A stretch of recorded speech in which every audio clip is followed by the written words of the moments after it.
naman guys ay bukas tayo ng EVE 1000 inverter.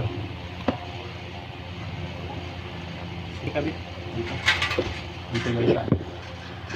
Kita nyo ito lithium ion guys. Bukan natin kung gagana ba siya, diba? So ito bukan na natin. Dito pala tayo sa pag-load. Okay.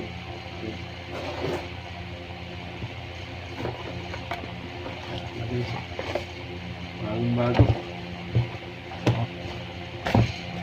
guys ito. Naman palit lang.